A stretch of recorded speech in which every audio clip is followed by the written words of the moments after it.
এগুলো হচ্ছে খারকোল পাতা যেটা ঔষধি গুণ সম্পন্ন। তাই বাজারে এই পাতাগুলো দেখা মাত্র কিনে নিয়ে আসবে আর রান্না করে ঝটপট করে খেয়ে নেবে। অনেকেই আছে খারকোল পাতা খায় কিন্তু ডাঁটাগুলো ফেলে দেয়।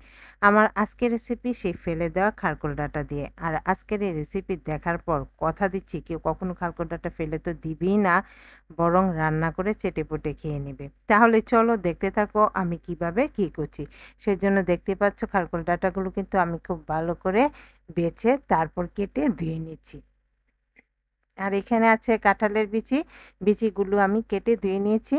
এবার চলে যাব চুলায়। আগে থাকতেই পানি গরম করতে রেখেছিলাম। পানি গরম হয়ে গেছে। এবার বিচিগুলো দিয়ে আমি হাফ সিদ্ধ করে নিয়ে তারপর এখানে সে কেটে বেছে রাখা ডাঁটাগুলো দিয়ে দিব। সাথে দিয়ে দিব অল্প একটু হলুদ আর তারপর সবগুলোকে আমি প্রায় 100% এর মতোই সিদ্ধ করে নিব। আর এই হলুদ দেওয়ার কারণে কিন্তু ডাঁটা থেকে একটা কালো পানি বের হয়। এখন আর সেটা হবে না। কালারটাও খুব সুন্দর হবে। তো দেখতে পাচ্ছ আমার ডাঁটা প্লাস বিচি খুব সুন্দর করে সিদ্ধ হয়ে গেছে। এবার এটাকে আমি পানি ঝরিয়ে একটি সাইডে রেখে দিব।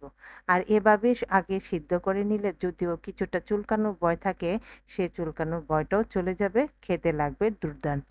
তো দেখো পানিটা ঝরিয়ে নিলাম।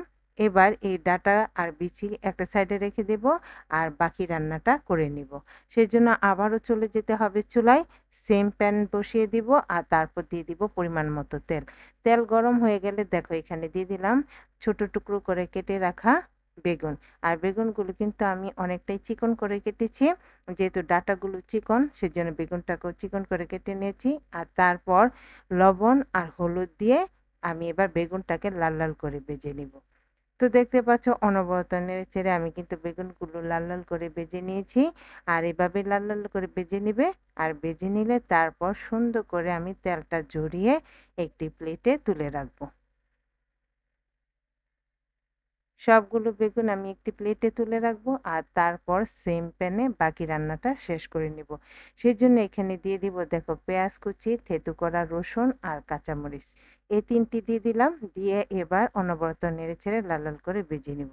এইগুলো যখন লাল লাল করে ভাজা হবে না তখন দেখবে এত সুন্দর একটা ফ্লেভার ছড়াবে, মনে হবে তখনই খেয়ে নিই, এতটাই টেস্টি। তো যাই হোক, দেখতে পাচ্ছ অনবরত নেড়েচেড়ে পেঁয়াজ, রসুন, কাঁচামরিচ ভালো করে ভেজে নিয়েছি। আর এইগুলো যখন ভালো করে ভাজা হয়ে যাবে তখন এখানে আমি অ্যাড করে দিব শুটকি। আমি নিয়েছি কিন্তু শীতল বাঁশপাতা শুটকি, তোমরা চাইলে অন্য শুটকি দিয়ে রান্নাটা করে নিতে পারো। আর এই শুটকিগুলো আমি গরম জলে খুব সুন্দর করে ধুয়ে পরিষ্কার করে নিয়েছি।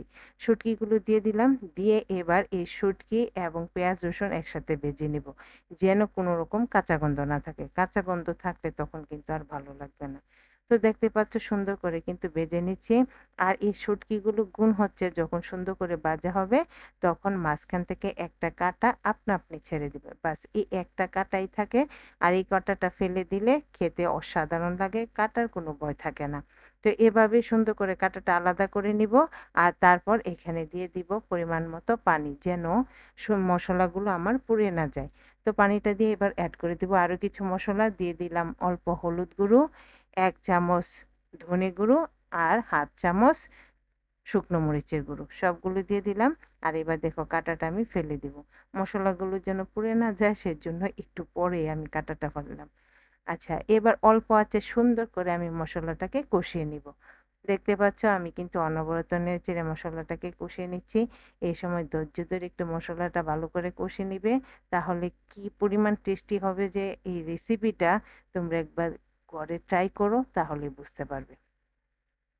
তো দেখো সুন্দর করে আমার মশলা কষানো হয়ে গেছে। আর এই পর্যায়ে এখানে আমি দিয়ে দিলাম চিংড়ি মাছ। বড় চিংড়ি মাছ আমি ছোট করে টুকরো করে কেটে নিয়েছি। তোমরা চাইলে আস্ত দিতে পারো অথবা কুচো চিংড়িও ব্যবহার করতে পারো। তো দিয়ে দিলাম, চিংড়ি মাছটাকে ভেজে নিলাম। আর চিংড়ি মাছ সুন্দর করে ভাজা হয়ে গেলে তারপর এখানে সিদ্ধ করে রাখা বিচি এবং ডাঁটা দিয়ে দিব আর সাথে দিয়ে দিব ভেজে রাখা বেগুন। সবগুলো দিয়ে এবার সুন্দর করে মশলার সাথে কষিয়ে নিব। সবগুলো উপাদান খুব ভালো করে কষিয়ে নিব। সবগুলো উপাদান খুব ভালো করে কষানো পর্যন্ত অনবরত নেড়েচেড়ে যেতে হবে। নতুবা কিন্তু নিচের দিকে ধরে যাবে আর নিচের দিকে ধরে গেলে টেস্টটা বদলে যাবে। তো দেখতে পাচ্ছ আমি সবগুলো ভালো করে কষিয়ে নিয়েছি। এবার গ্রেভির জন্য দিয়ে দিব পরিমাণ মতো পানি। পানিটা একটু বুঝে শুনে এড করতে হবে, কারণ এই রেসিপিটা কিন্তু একটু মাখো, মাখো হলেই খেতে ভালো লাগে। তো পানিটা দিয়ে দিলাম, দিয়ে এবার খুব ভালো করে গ্রেভিটাকে ফুটিয়ে নিব। আর তারপর এখানে আমি এড করে দিব প্রয়োজন মতো লবণ। লবণটা দিয়ে দিব, দিয়ে তারপর সবকিছু আর ভালো করে মিশিয়ে নিব। আর তাহলেই কিন্তু যখন দেখবে যে গ্রেভির পরিমাণটা কাঙ্ক্ষিত পর্যায়ে চলে আসছে, বাস গরম, গরম পরিবেশনের জন্য প্রস্তুত আমাদের আজকের রেসিপি।